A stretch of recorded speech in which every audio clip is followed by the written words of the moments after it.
Hello everybody, welcome to CRI2101. This is critical analysis and week 11. First and foremost, I owe you guys an apology for posting this video very late.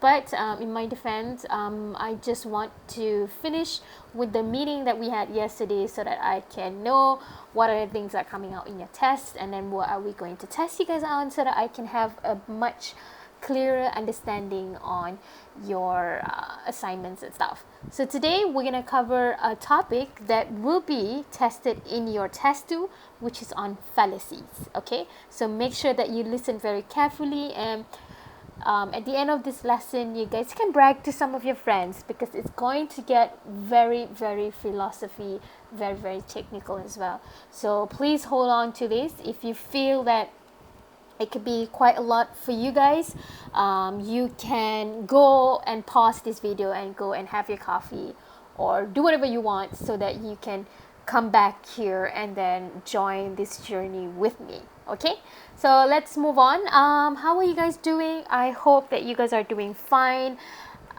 with your lockdown, and please remember, if you have any problems or any issues, I am just one message away in your WhatsApp group. Make sure that you text your group representative and ask that person if there is any concern, any confusion, and if you have any trouble, just WhatsApp in that particular group itself. Okay, so I hope you guys are doing okay. I know that you guys are doing okay.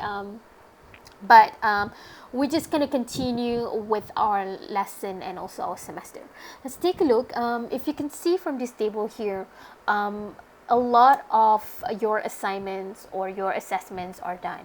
So you are almost there. We're almost there. We're heading towards the end of the semester. But let's take a look into what are the remaining ones. For the first one, I just want to highlight that your 6 thinking hats, it's due tomorrow 11:59 p.m. Again, this is a group project. You're not supposed to analyze your own project or solution. You need to analyze your friends. So I'm going to recap once again on 6 thinking hats in a bit, just in case if you are still confused. I also want to remind you that you will be having your test 2 in week 13, 1-3 on Thursday. I will also be briefing you guys about your test 2 in a bit, and what we are going to cover in today's lesson will be a majority or half of the test will be derived from what we learned today as well. Okay, and I also will be telling you guys about one last assignment that you guys will be doing. Now, you guys are in your own group for case study. I'm hoping that you guys can stick to the same group so that we can work on your assignment, group assignment, which is the last assignment that we have for this CRI. I will brief you guys about your assignment next week, so please stay tuned to that. As I mentioned, I want to recap again on your 6 thinking hats. I'm not going to recap on the theories. You guys have a lot of access to internet. You can basically Google and have a look at it if you're still confused. Self-study. But on the process of your assignment, just want to remind you, here you have, this is your group. For example, Davies group, you will have to analyze Gansinyi's group. This is very crucial. Now, I've seen a majority of you guys have all of you guys have uploaded your presentation video, and I think majority of you guys have uploaded their PowerPoint slides they use for the video presentation. Have a look at the PowerPoint slides, have a look at your friend's presentation, and using 6 thinking hats, not all, I just want you guys to focus on 4 now, and please analyze your friends. Okay, now a good number would be around 3 for each. Okay, just in case that you can get more marks. Sometimes one could be wrong, so you need one more to back it up, something like that. Okay, now if you are from Jason's group, you will be conducting an analysis on Kainam's group, whereas admin, you guys will be looking at Catherine's case study. Catherine, you're looking at Edmund's. Kainam, you're looking at Jason's group. And lastly, Kansini, you're looking at David's groups. So basically, you guys are reviewing and analyzing each other groups. Okay. There is no need to be nice if you think that there are certain things that can be improved using the 6 thinking hats. Please go ahead and write it down. Your friends wouldn't know what you wrote for their friends. Okay. Right, so for CRI 1D, Kaisheng's, your group will be evaluating and analyzing Tan Xuan Ying's group. Tan Xuan Ying's group, you will be evaluating on Kai Wen's group. And lastly, Kai Wen, you'll be looking at the proposal from Kaisheng's group. Okay, so again, if you still have any troubles, please let me know.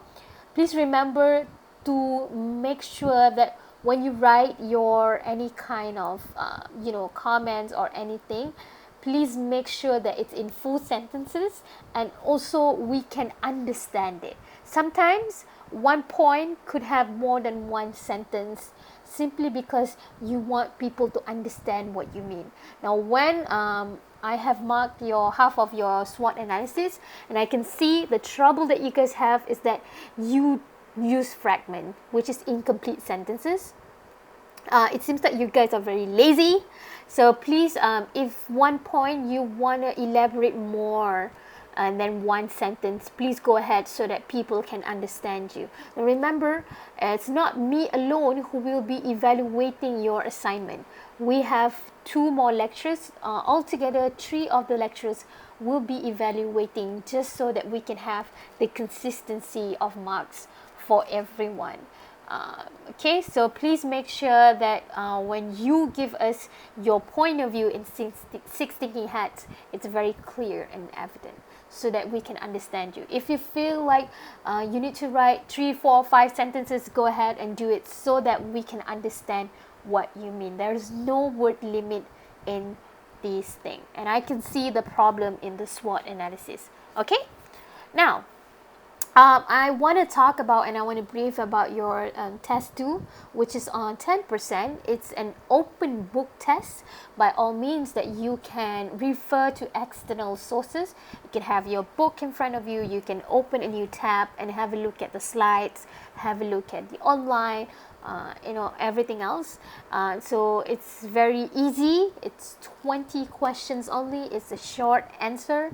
So it's not ABC. You guys have to tell us. So when it's a short answer and this is available on online, make sure that your spelling is correct. Okay, it's very crucial. If you write a typo, automatically the blackboard will detect it as wrong. So make sure before you submit, check on your spelling. Check on the spaces, because we're not the lecturers who will be marking. It's the computer, it's the blackboard. So if there is a slight change, if you didn't write the space bar or things like that, it will affect your marks. Okay, unfortunately. When is your test going to be? It's going to be in week 13 on Thursday. It's only 1 hour.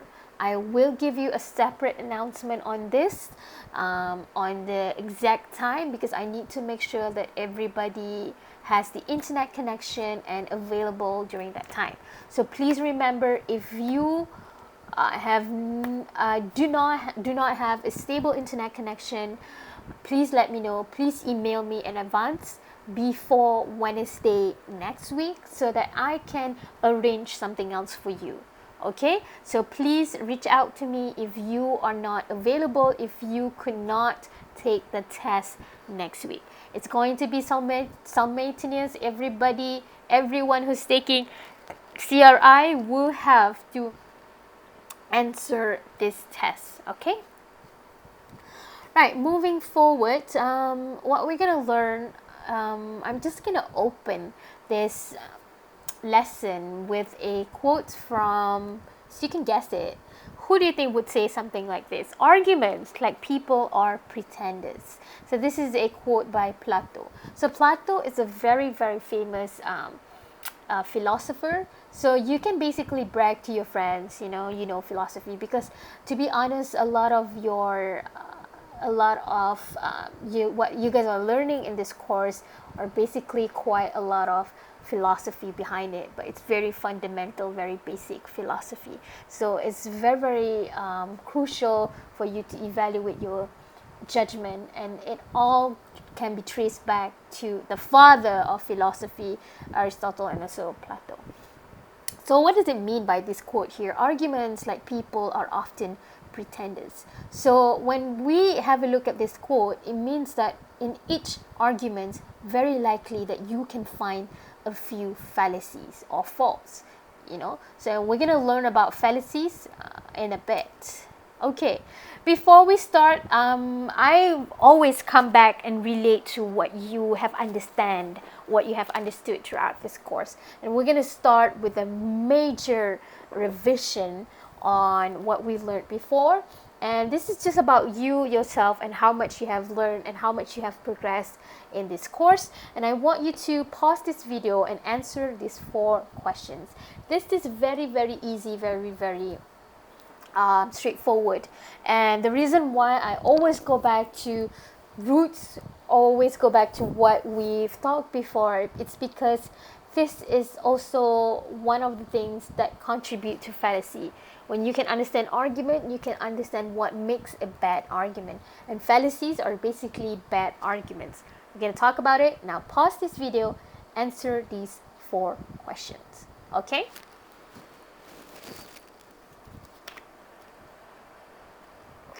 Alright, I assume you have done. So the first question, what is an argument? What's the formula for an argument? How do you know if an argument is valid or invalid? How do you know if the argument is strong or weak? Take a look at the first one. Argument. What's an argument? Argument is when you have the attempt to convince people, someone. It could be your uncle, it could be your father, it could be your family, it could be your best friend, it could be your partner, that a particular claim called the conclusion is true. How? By giving one or more claims or premises as a reason. So argument has a specific formula that is what I taught you guys. It could be one, it could be more than one premises plus one conclusion. So basically, what are premises? Premises are what we call evidences. Okay, we need some evidence to support on why the conclusion is true. What is conclusion? Conclusion is basically the main idea on what you want to convince the reader or the listener on. What is the argument that you want to prove? Remember, there can only be one single conclusion in one argument. Okay, so I'm going to show you guys again on this this figure. I think this is something that you guys are familiar. We've learned about this before. So when you want to evaluate an argument, if it's valid or invalid, what do you have to look for? You have to look at the conclusion. Okay, so if the conclusion is true, okay, it can be a valid argument. Okay, in every way that the premises could be true, the conclusion is true, therefore the argument is valid. But sometimes, if you can see, you can encounter conclusion that is false. When you look at the conclusion is wrong, therefore automatically is invalid argument. But in invalid argument, there are 2 things. One, we can say that the argument is strong, even though it's invalid, but you can say, the argument is strong. Why? Because the premises are good. Even though that the premises could true, but the conclusion is wrong, therefore it's a strong argument. However, when the argument is weak is when the conclusion is not related to the premises. The conclusion is not reflected by the premises. Like this example here, Miss Farah is a lecturer. Miss Farah teaches critical thinking. Suddenly you jump into a conclusion that Miss Farah is a vegetarian. For there's no connection with the conclusion, hence it's a weak argument. Okay, now today what we're going to look at, we are simply going to look at these phase here. We're looking at fallacies. What makes it a strong, what makes it a weak argument, okay? All right, so here, both strong and weak arguments are bad arguments, am I right? And we want to focus on bad arguments here by looking at the fallacies, okay? Fallacies. So what's a fallacy? Okay, fallacy is an argument that contains a mistake in the reasoning. Therefore, it's a bad argument. Let's take a look at an example going back to strong and weak argument so that you can understand fallacy. Now here, what's the problem? We'll go right here. So the problem with weak argument is that the conclusion is not being reflected by the premises. So here there's a fault here. The fault is in the conclusion. Am I right? But here, there is a bit of a mistake in strong argument, and it could be very hard to detect. But we're going to look into what makes it faulty, what makes it not good. And we're going to explore into this fallacy. All right. So you have to understand there are two general types of fallacies. Number one is what we call fallacies of relevance. Fallacies of relevance, there are 11 different types. Okay, you have to understand all 11. Secondly, we have fallacies of insufficient evidence. There are 9 different types. Take a look at the meanings of each type. So first, when we say fallacies of relevance, it means that the arguments in which the premises are irrelevant to the conclusion. So which type of argument? Is this weak or is this strong, ladies and gentlemen? This is weak argument. So fallacies of relevance are a reflection of weak arguments because the premises are irrelevant, nothing at all to the conclusion. And number two, fallacies of insufficient evidence is when the argument in which the premises, though logically relevant to the conclusion, but fail to provide sufficient evidence to the conclusion. In other words, fallacies of insufficient evidence is strong argument. Okay? Now, fallacies of relevance is weak argument. On the other hand, fallacies of insufficient evidence is strong argument. Remember, go back to the table, to the figure that I showed you just now. Okay? All right. Now, let's take a look at the first one, which is fallacy of relevance. There are 11 different types, and you have to distinguish, to differentiate between all 11. Okay? First one, we have personal attack. Second is attacking the motive. Third is look who's talking. Number 4, 2 wrongs make a right. 5, appeal to pity. 6, bandwagon. 7, scare tactics. 8, red herring. 9, strawman. 10, equivocation. And 11, begging the question. I know it's a lot. That's why we make it as an open book test. Okay? Now, let's take a look at the first one.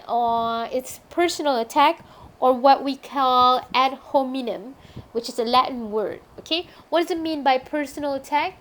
So personal attack is when you reject, or we reject, an argument by attacking on someone else's character rather than that person's claim or argument. Let's take a look at an example here. So we have Hugh Hefner. So Hugh Hefner is the founder of the Playboy magazine. You guys know Playboy magazine, okay? Don't lie. You guys know this. Okay? So what he did is that he argued on censorship of pornography. He said that we shouldn't have any kind of censorship. Okay? But Hefner is an immature, self-indulgent millionaire who never outgrows the adolescent fantasies of his youth. His argument, therefore, is worthless. So if you look at here, this single argument here, this person is committing ad hominem Why? Because instead of looking at the argument on why we have to, go against censorship of pornography, this person gives the premise that Hefner is immature, self-indulgent millionaire. So instead of looking at the argument on why we shouldn't censor pornography, this person is attacking on Hefner's character, what he is as a person. So when you do that, you are committing personal attack on that argument. Rather than looking at the argument, you attack on that person's character. Okay, so that is ad hominem. Secondly, we look into attacking the motive. Attacking the motive means when you make an error by criticizing someone else's motivation for offering a particular argument or a claim. So let's take a look at example here. So Professor Medler has argued for a favor of academic tenure. But why should we listen to Professor Medler? As a tenured professor himself, obviously he supports this kind of tenure.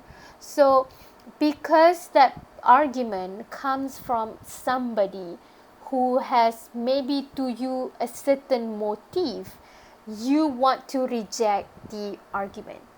Okay, so you reject that person's argument because you feel like that person has a motive towards something. Like here, for this example here, you say because he is a professor himself, okay, obviously he would support this tenure. Instead of looking into why we should have the academic tenure, we are attacking on Professor Medler. Right? Do you get it? Okay. Now let's move on. So when you want to understand attacking the motive, there is a certain pattern that you can detect. So the pattern is when X is biased or has a questionable motive, you say that the argument given by X should be rejected. Okay, so you see that that person has a motive, so you say that we should reject because that person has some kind of motive. Okay, next, number 3 is look who's talking. Now, look who's talking is also, we have a special name. It's a Latin word. Let's say tu quoque. So fancy, like tu quoque. Okay, what does it mean by tu quoque? So it's when the arguer rejects another person's argument or claim because that person failed to practice what he practices. Like you fail to preach what you preach lah.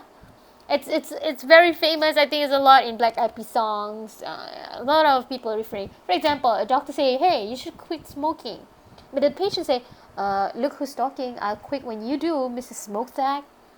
So instead of focusing on the advice on why you should quit smoking, you as the patient reject that claim or advice because you say that the doctor himself is a smoker. So that is tu quoque. All right. So this is also another example. For example, your mom said like, "Honey, I don't want you to skip school on senior skip day. You don't want to jeopardize the chances of being a valedictorian, do you? But mom, you told me that you skip out your senior skip day. Why do you have to get all the fun?" So basically, the daughter, instead of focusing on the advice, which is not skipping school, this daughter said that, yeah, you skip your senior day. Why should I not, why can't I skip my senior day? So you are, you say like, look who's talking, you're doing that and you expecting me to do something else.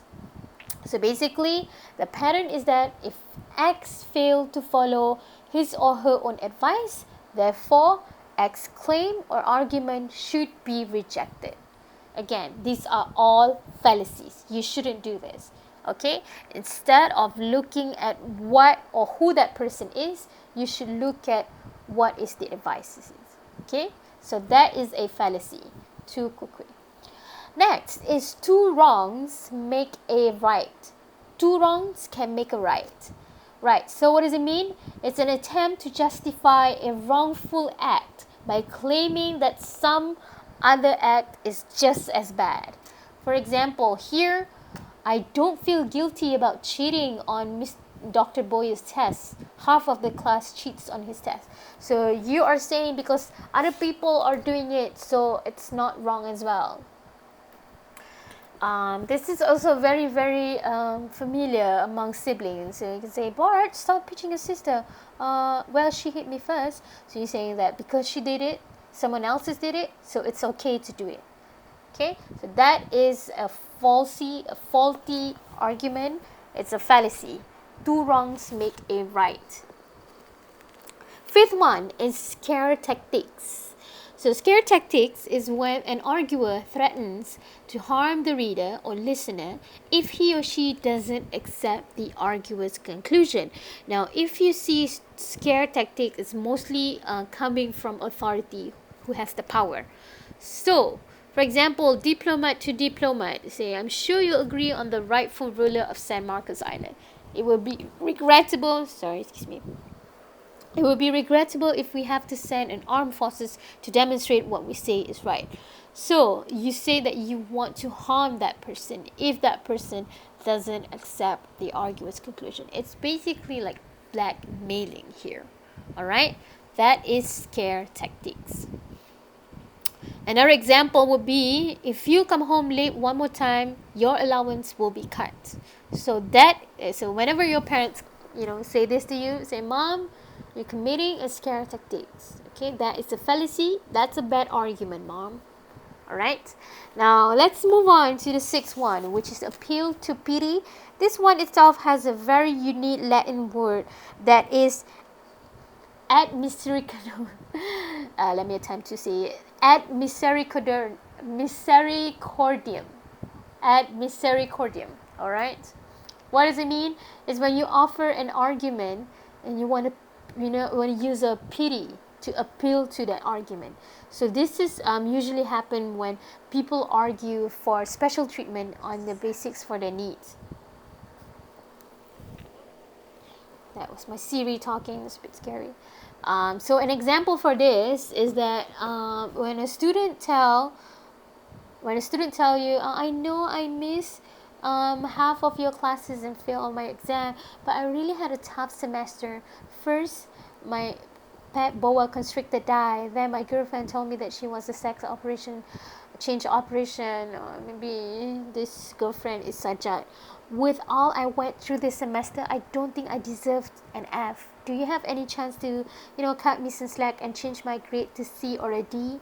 So you are giving more and more reasons for people to pity you. So you are appealing to the pity, rather than looking at your what you can do in that semester. You are asking your lecturer to be pity to you.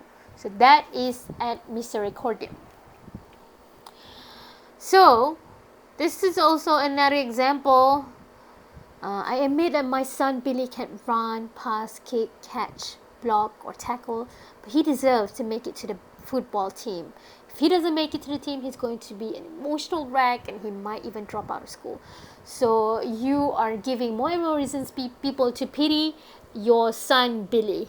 Okay, instead of you admitting that person cannot even catch a ball, you're saying that person deserves to be in football team because people need to pity that thing. So that is a form of fallacy, a bad argument. Okay, let's move into bandwagon argument. So bandwagon argument, okay, so it's when you want to be accepted, to be popular, or to be valued by a person or a group of people.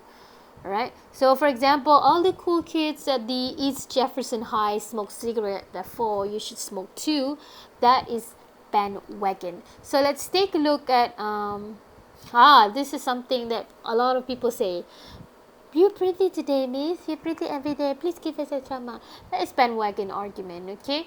You use certain words to say to please that person. to be categorized as good things. So if it's easier for you to understand what it is by understanding the words that it's coming from. So bandwagon is a word to refer to something that is fashionable, popular, and attracting. So remember, bandwagon argument is when you want to associate that person or that activity, that thing, as something that is fashionable, popular, and accepted. Therefore, you should do it as well. So that is bandwagon argument. Okay? So, for example, Joe said to Bill, Bill, I know that you think that 1 plus 1 is 2, even though it's correct, but we do not accept that sort of thing in our group. Haha, I was just joking. Of course I don't believe that. Haha. So basically, Bill was committing bandwagon argument because Bill wants to be part of that group. So, because you want to become a part of something that is fashionable, that you think is cool, therefore you are committing bandwagon argument. Okay? So the pattern of it is everybody or a select of group people believes on or do X. Therefore, you should believe or do X too. Alright? Next is strawman. Okay, strawman is when you intentionally misrepresent the proposal or the argument that is set up because it's easier to defeat them their real argument. So, basically what it means that for example, okay, I think it's easier if I give you an example here. So there is this argument here. The first premise is that advertisements for beer encourage underage drinking. Premise number 2, underage drinking often have negative consequences. Therefore, the conclusion is advertisement for beer should be banned. Okay, if you look at the conclusion, therefore advertisements for beer should be banned. But then there's this person suddenly say, yeah, but people will never give up drinking beer. They have been drinking it for ages. Now, if you take a look again, this person is committing a fallacy on strawman.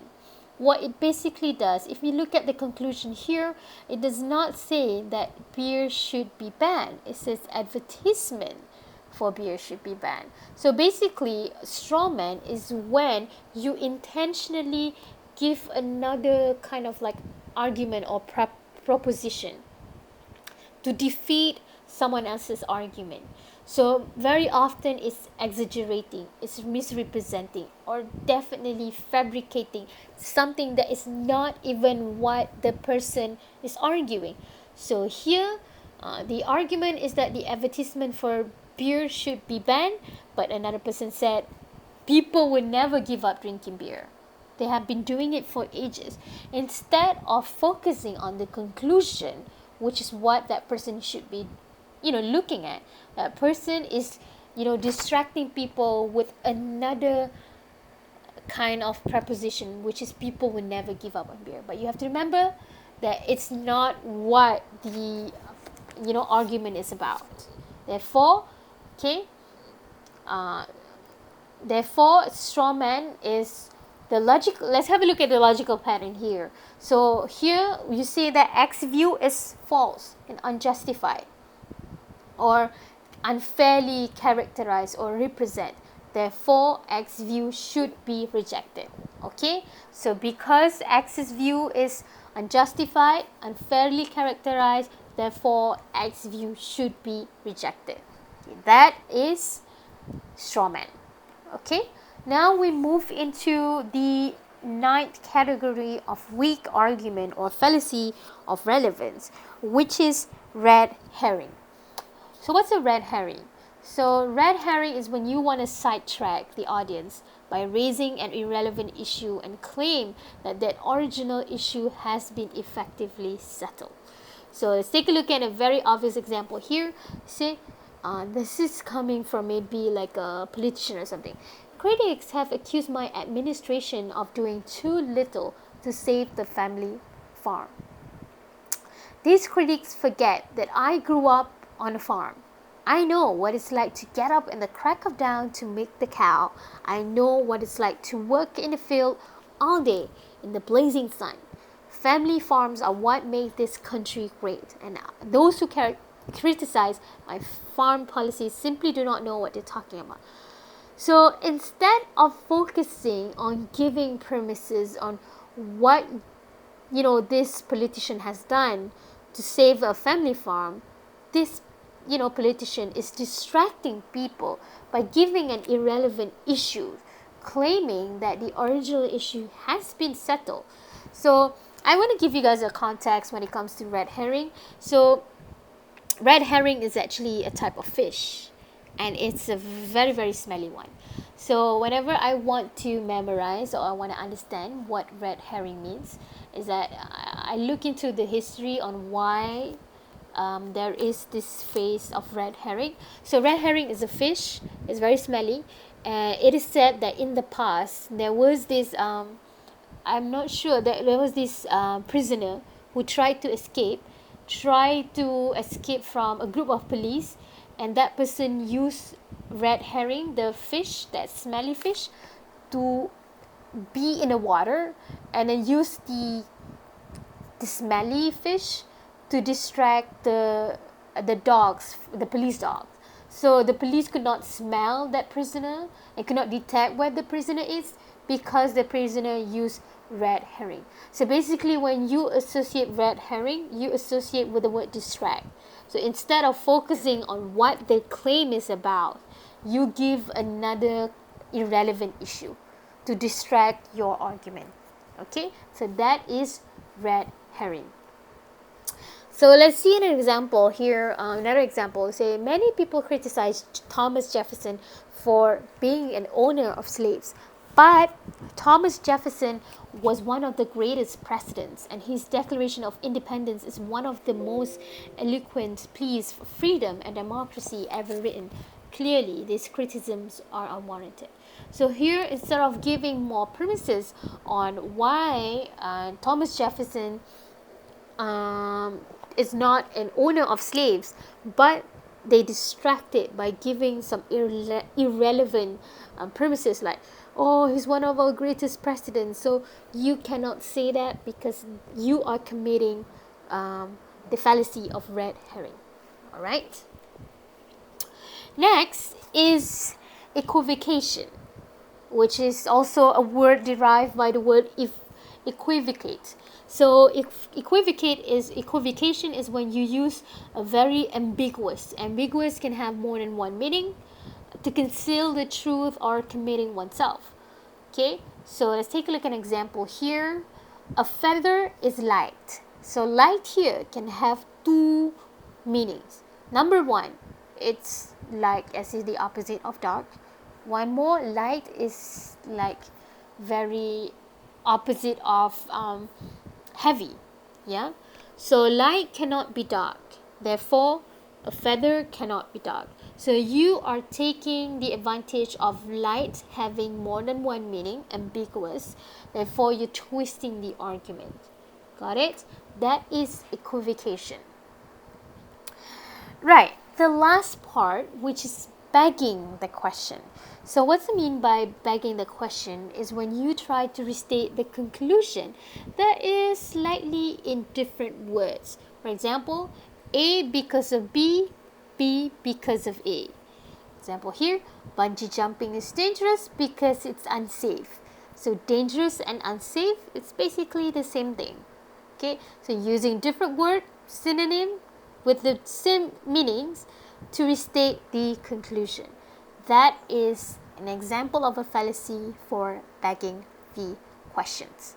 Okay, so another example is that God wrote the Bible. How do you know? Because it says in the Bible, and what the Bible says is true. How do you know what the Bible says is true? Because God wrote the Bible. So you keep on going back and forth, you know. So you are, you're saying like A is B because B is A. Alright, so it's begging the question. Right? So there you go.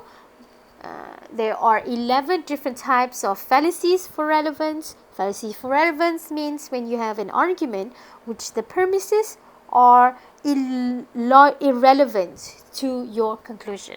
So therefore, fallacy of relevance is weak argument. Okay, and in that there are 11 different types. So you have to understand and differentiate between these 11. Okay, now we are doing, you guys can go for a short break. I'm gonna sip some water and then continue my life. Okay, you can pause this video, go ahead and go and eat something, go have your lunch, go have your dinner, whatever, and then come back and then we'll continue with fallacies of insufficient evidence. Before that, I'm gonna drink some water.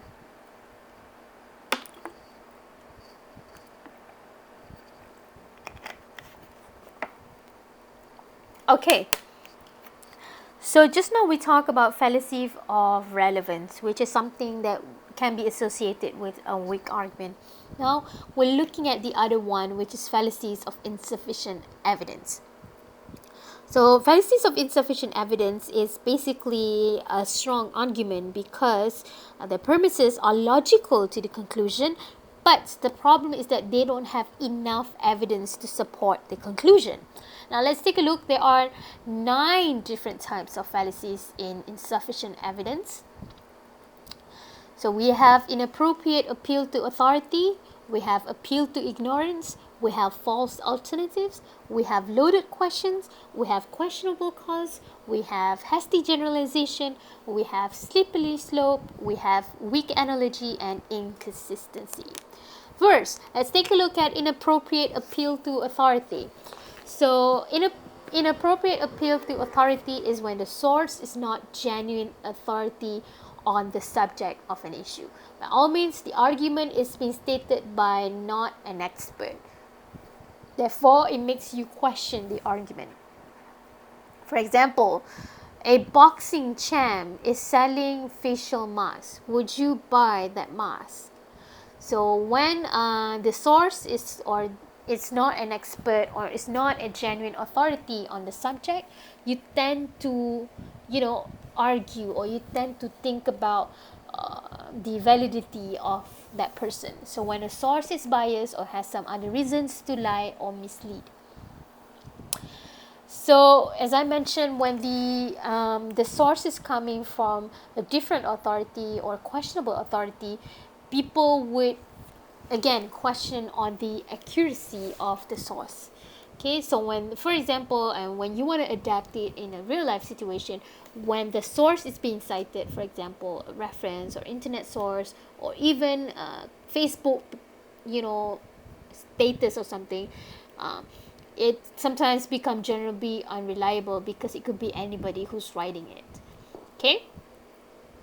So when the source has not been cited correctly or cited claim has been taken out of context, it's also when a source claim conflicts with the expert's opinion, when the issue is not one that can be settled by an expert opinion, or when the claim is highly improbable on its face. Okay, so when you have somebody who is not the authority or is not an expert in the area and that person is trying to give an argument, it makes people question on the validity or accuracy of the argument. That is inappropriate appeal to authority. It's very straightforward.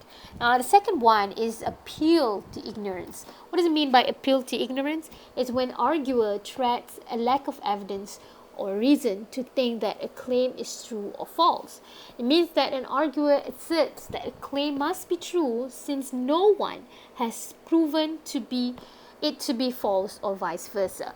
So let's take a look at an example here. I say there must be intelligent life, UFO, on other planets. Why? Because no one has proven that there isn't.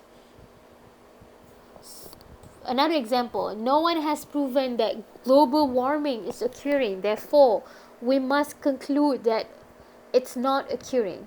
So any way of, it could be this, it could be that, you can say that because nobody has proved there is no UFO, there is no UFO does not exist, therefore we must believe that UFO exists. So you appeal to ignorance. Okay, so go back to the definition. You say that that claim is true or not true simply because you say that there is a lack of evidence. People have not proved that there is or there isn't something. Therefore, it's true or it could be false. All right. Another example, no one has proven that a three-eyed, four-armed, polka-dotted gremlins do not exist deep in the interior of the moon. Therefore, it's reasonable to believe that three-eyed, four-armed, polka-dotted gremlin do exist in the interior of the moon.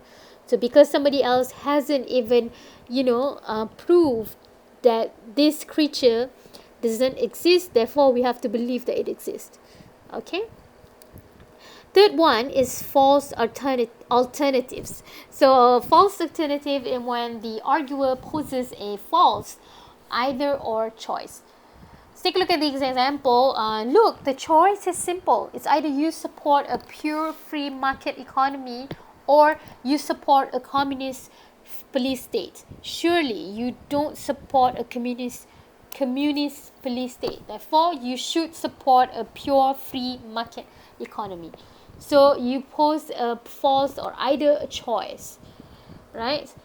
For example, here is if we don't select a Democrat as a president, then the economy will go down to the tubes. Obviously, we don't want the economy to go down to the tubes, so we want to select a Democrat as a president. So you give an alternative to the person, and you give a consequence to it. So if we don't choose this thing will happen. Okay, that is a false alternative. Number 4 is loaded question.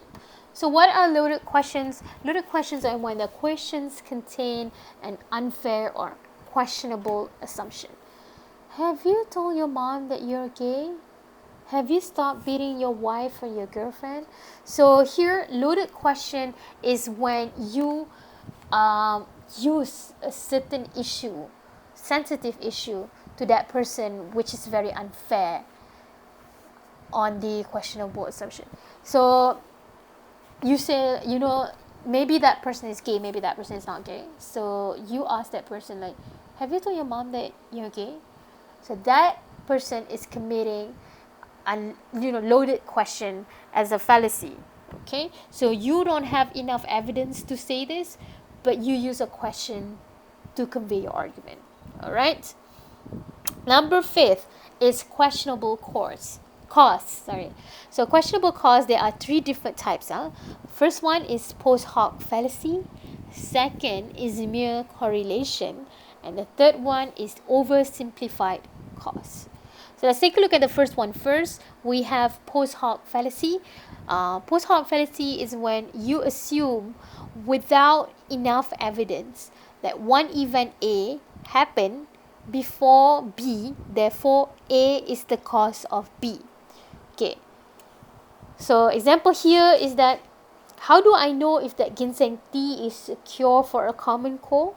Last week, I had a very bad cold, sniffles. I drank a cup of ginseng tea and the next day, my sniffles were gone. Because instead of going into the scientific investigation, you assume that because you drink the ginseng tea last week and immediately your cold is gone the next morning, you assume that it's because of the tea.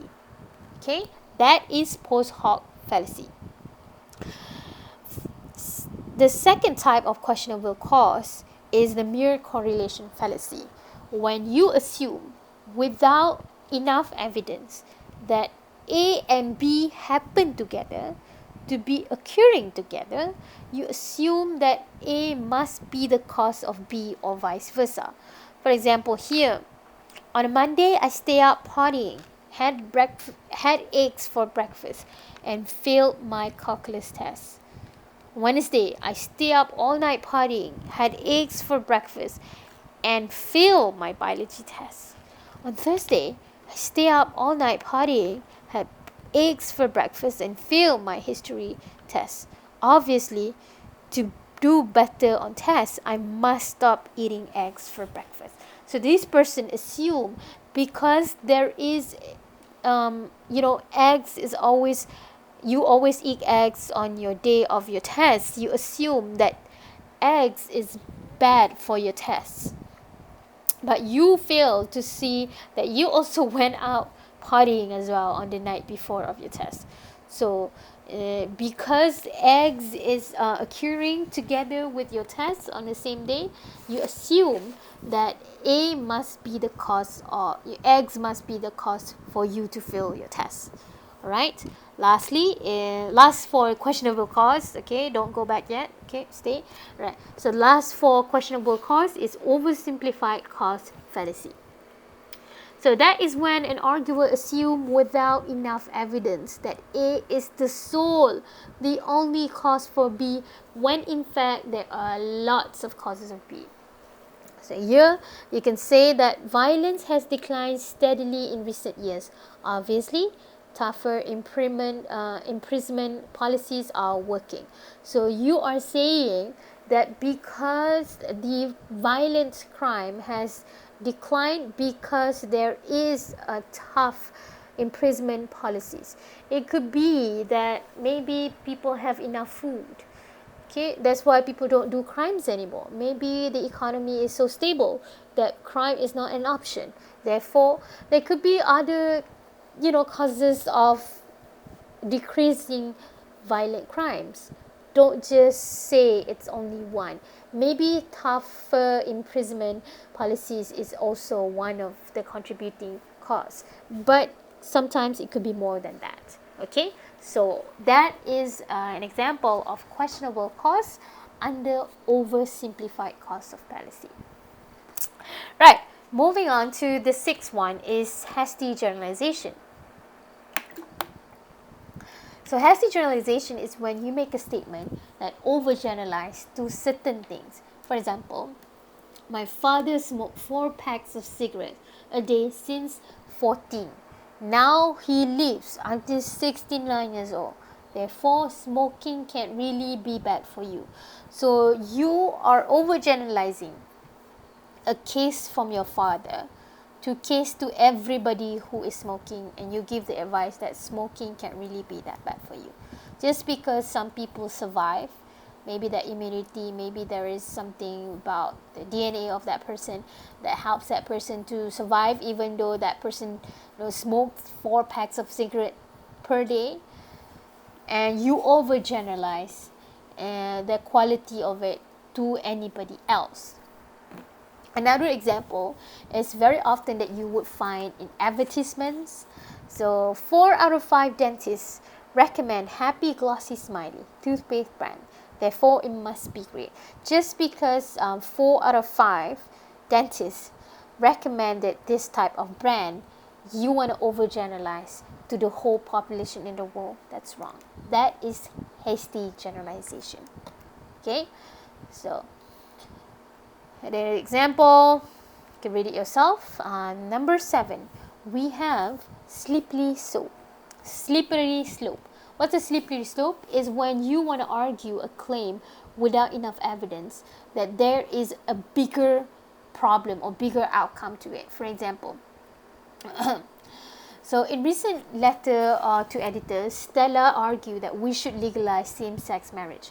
But allowing same-sex marriage would undermine respect for traditional marriage. Traditional marriage is the foundation of our society. If that foundation is destroyed, our whole society will collapse. Therefore, if we want to prevent complete disintegration of our society, we must oppose the legalization of same-sex marriage. Therefore, here it's very obvious that the argument is based on having a very disastrous outcome if we were to legalize same-sex marriage. So we can see here that this person is committing a slippery slope when that is they are focusing on a much more disastrous outcome without giving more evidence on why we should legalize same-sex marriage. So here, another example is socialized medicine really frightens me. Once you start down the road, there's no turning back. A complete society dictatorship is the inevitable result. Here, so you're giving a much more kononya, bigger outcome, bigger misfortune. Therefore, you want to say that socialized medicine is not good. Okay, so slippery slope is when you have or you claim without enough evidence that there is a bigger, that is, you want to say that there is a bigger outcome that comes from a very tiny harmless action. Okay. Number 8, weak analogy. So weak analogy is when you try to compare two different things that are really evidently different in a very irrelevant respect. For example, you want to compare apples and oranges, whereas it's very obvious that these are two different types of fruits. It has different vitamins, it has different tastes, different colors. So you want to use an analogy to compare different things. Okay, and another example here, teachers of false religions are like carriers of deadly plagues. So just as we rightly quarantine plagues victims to prevent them from infecting others, therefore we should quarantine teachers of false religions to prevent them from spreading their spiritual poison. So you are trying to compare teachers of false religions and other things, because and also deadly plague, whereas these are definitely two different things. So this is an example of weak analogy. All right. Lastly, we have inconsistency. So inconsistency, as it mentioned in the name or the word itself, is when you have inconsistent or contradicting claims. So here, for example, this one person said preferential treatment is very unfair and very discriminating. There is no place in college admission. Wait, but didn't you say that you got into this college because your father is a rich alumnus? Oh yeah, what's wrong with that? Just checking, man. So Pearson, this person is definitely using inconsistency fallacy, because he said in first place that, you know, it's very unfair and discriminating if you come here because of your father, but really suddenly you came into this college because your father is a rich alumni from here. So this person is very inconsistent with their argument, therefore it's committing fallacies of insufficient evidence. There you go. We have all finished and covered two different types of fallacies. Fallacies are when argument contain a mistakes, therefore there are bad arguments. There are two types of fallacies. We have fallacies of relevance, which we have 11 different categories, and another one we have fallacies of insufficient evidence, and they are 9. You should be able to distinguish between these two. Alright, so in your test, we will cover these two types of fallacies, and there will be one more thing that will be covered in your test, which I will cover in another video before you go for your test too. Okay, so make sure that you guys study and do what's necessary. And after this as well, I'm gonna upload a set of exercises. Please do it, and then I want to see if you guys can actually I want to see if you guys are doing it correctly based on the exercise. Okay, please do that exercise and please listen to this. Once again, if you don't understand, you can email me if you have any trouble. Thank you so much, guys. Have a wonderful day. Take care.